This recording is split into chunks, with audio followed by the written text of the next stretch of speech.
প্রথমেই সবাইকে নমস্কার। আমি ডক্টর নরোত্তম দেববর্মা। ভারতের ত্রিপুরা রাজ্য থেকে আমি এই কথা বলছি। তো আজকের যে বিষয়টা আমি আলোচনা করতে যাচ্ছি সেটা হলো বর্তমান বাংলাদেশের পরিস্থিতি, এর অতীত এবং ভবিষ্যৎ নিয়ে। তো এইখানে আমি ত্রিপুরা রাজ্য থেকে এই কথাটা বলতে বাধ্য হয়েছি, কেননা আমি অনেক সোশ্যাল মিডিয়াতে আমি দেখেছি এবং এখনও ওরা পোস্ট করছে বিভিন্ন সোশ্যাল মিডিয়াকে ব্যবহার করে যে যার মতামত ব্যাখ্যা করতে চাইছেন, অথবা অনেক ষড়যন্ত্রকারীরা ভারতের বিরুদ্ধে হয়ে ভারতকে হুমকি দিচ্ছে এবং ভারত ওদেরকে শাসন করেছে, ভারতের দ্বারা তারা এই শাসিত হয়েছিল অথবা নিরূপিত হয়েছিল, সেগুলি অ্যাকচুয়ালি আদৌ গ্রহণযোগ্য না। সেই কারণে আমি অনেক এই যে সোশ্যাল মিডিয়াতে আমি অনেকের পোস্ট দেখেছি এবং ওইখানে যা পোস্ট করেছিল ওরা এইগুলি কিন্তু মেনে নিতে পারি না। সেই কারণে আমি দেব এক্সাম্পল দুই তিনটা দেব, কিন্তু এক্সাম্পল দুই তিনটার মধ্যে আমি একটাই প্রথম আলোচনা করব, সেটা হলো এখানে মৌলানা আব্দুল হামিদ খান সোশ্যাল মিডিয়াতে পোস্ট করেছিল, ফেসবুকে আমি দেখেছি আসাম, ত্রিপুরা, পশ্চিমবঙ্গ এগুলি ভারতের কবল থেকে ফিরে আনা না পর্যন্ত, ফিরে পাওয়া না পর্যন্ত বাংলাদেশের স্বাধীনতা ও মানচিত্র পূর্ণতা পাবে না। সো এগুলি অ্যাকচুয়ালি অযৌক্তিক। কীভাবে অযৌক্তিক আমি এই আলোচনাগুলি আমি করতে চাই। এবং অনেকে বলে যে বাংলাদেশকে ভারতবর্ষ শাসন করেছিল অথবা ভারতবর্ষের দ্বারা যারা নিরূপিত হয়েছিল সেগুলি আমি দেখেছি। হ্যাঁ, তাদেরকে ভারতবর্ষ অনেক সময় অনেক প্রকারভাবে তারা লাঞ্ছিত বঞ্চিত করেছিল।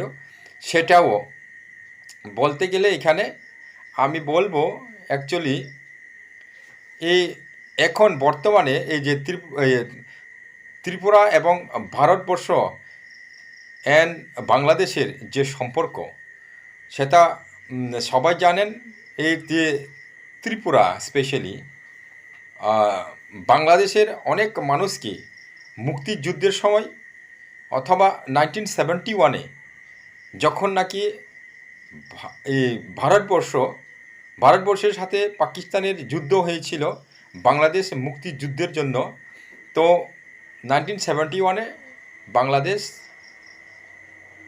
স্বাধীনতা লাভ করেছিল এবং ওই সময়ে বাংলাদেশ থেকে অনেক রিফিউজিরা ভারতে আশ্রয় নিয়েছিল, স্পেশালি বাংলাদেশের হয়ে ত্রিপুরা রাজ্যে, পশ্চিমবঙ্গে, আসামে।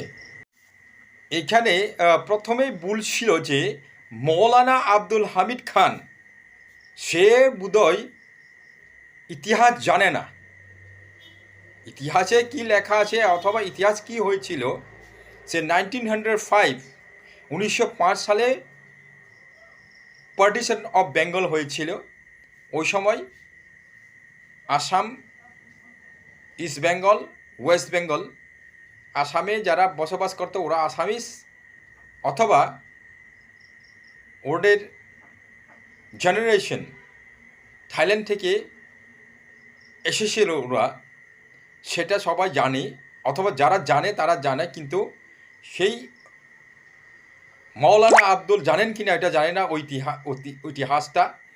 এবং পার্টিশন অফ বেঙ্গল 1905-এ যেটা হয়েছিল লর্ড কার্জনের দ্বারা, যেটা সেপারেট করা হয়েছিল, ডিভাইড করা হয়েছিল, সেটা হলো ওই সময় ইস্ট বেঙ্গল হিসাবে যাদেরকে দেওয়া হয়েছিল ওরা হলো বাঙালি ইসলাম ধর্ম সম্প্রদায়ের মানুষেরা, এবং ওয়েস্ট বেঙ্গল যেটা সেটা হলো বাংলার অথবা বাঙালি হিন্দু সম্প্রদায়ের মানুষকে। তো এটা সবাই জানে অথবা ইতিহাস প্রমাণ আছে, কিন্তু এখানে আমাদের এবং সবার একটা জানার দরকার, ত্রিপুরা রাজ্য কোনো দিনই ভারতের ছিল না অথবা বাংলাদেশেরও ছিল না। সে এক স্বতন্ত্র অথবা এক রাজার অধীনে 184 জন রাজত্ব করে আসছিল, এবং সেটাই প্রমাণ যে কোনো দিনই বাংলাদেশের আন্ডারে ছিল না আর ভারতবর্ষের আন্ডারেও ছিল না। এইখানে সে কীভাবে এই মৌলানা আব্দুল হামিদ সেই এই কথা বলতে পারে যে আসাম, ত্রিপুরা এবং পশ্চিমবঙ্গকেও বাংলাদেশ বানাবি, সেটা তো টোটালি ভুল। এবং এইসব পোস্ট করা, এইসব মিডিয়াকে ইউজ করে, এইসব পোস্ট করে মানুষকে হয়রানি এবং বিভ্রান্ত করা, সেটা মানে কোনো দিনেই মেনে নেওয়া যায় না। এবং এইসব কাণ্ডের ফলে তাদের শাস্তি হওয়ার দরকার।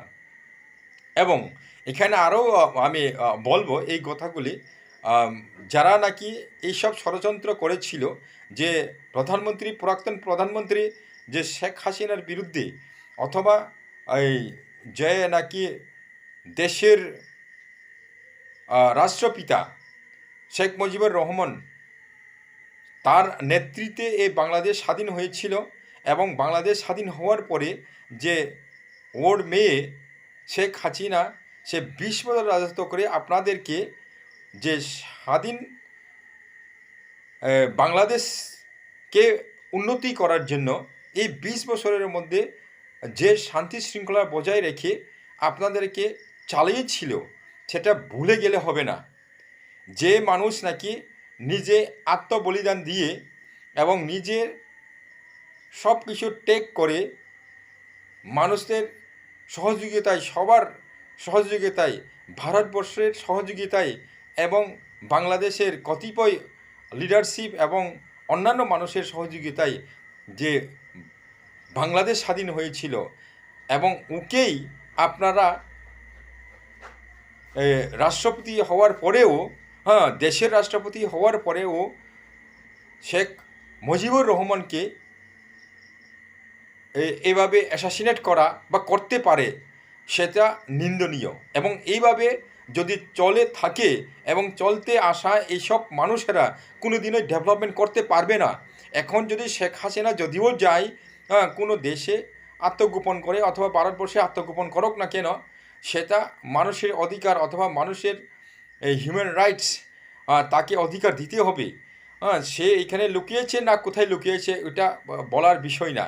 সেটা হলো এখানে এখন বর্তমান এই যে বাংলাদেশের যে ইন্টারিম গভর্নমেন্ট হিসাবে যাকে আপনারা এই উপদেষ্টার কর্মকর্তা হিসাবে চুজ করেছেন, সেটা হলো মোহাম্মদ ইউনুস খান। সে বিজ্ঞ একজন ইকোনমিক্স, এবং দেশকে ডেভেলপমেন্ট করার ক্ষেত্রে ওর অবদান ছিল এবং থাকবে।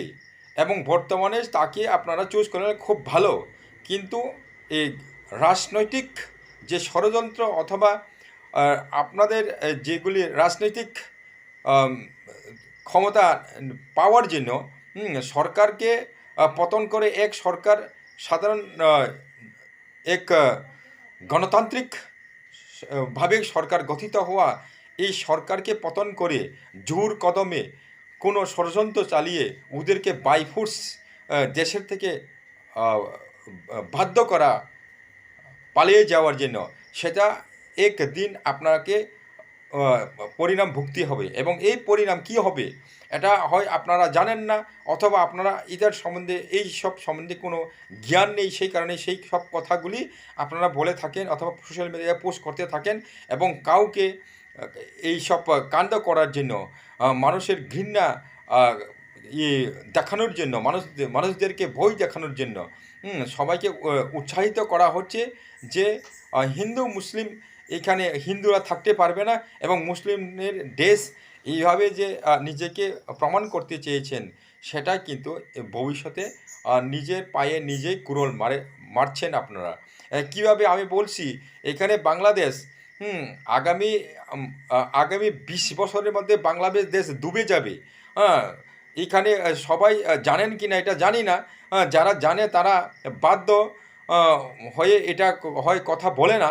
আমি বলতে চাইবো এখানে সবাইকে, বাংলাদেশের যত মানুষেরা, সে মুসলিম হোক অথবা হিন্দু সম্প্রদায় হোক না কেন, কিন্তু এখানে আমি বলতে চাইবো এখানে মানুষ যারা শুনছে এই কথাগুলি, এটা খুবই এন্ডেঞ্জার এবং ভবিষ্যতে এটা বিপদগামী হয়ে দাঁড়াবে।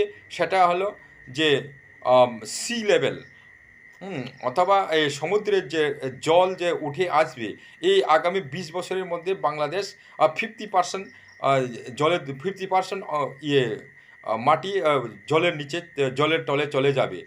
সেই সময় আপনারা অথবা ওরা যে নাকি বাংলাদেশে থাকছে, তারা কোথায় যাবে?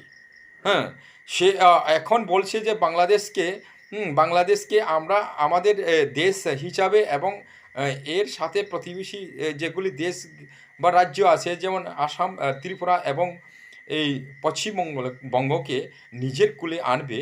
সেটা তো পরে দূরের কথা, এটা নিজেই বাঁচবে কিনা এবং নিজে কীভাবে নিজের দেশকে কিভাবে বাঁচাবে এবং নিজে কিভাবে বাঁচবে, সেটা আপনি নিচে বিচার করুন প্রথম। ওটা তো আপনি হয় বোধহয় জানেন না, সেই কারণে এইসব কথা বলছে এবং এইসব কথাগুলি সোশ্যাল মিডিয়ায় ছড়াচ্ছে।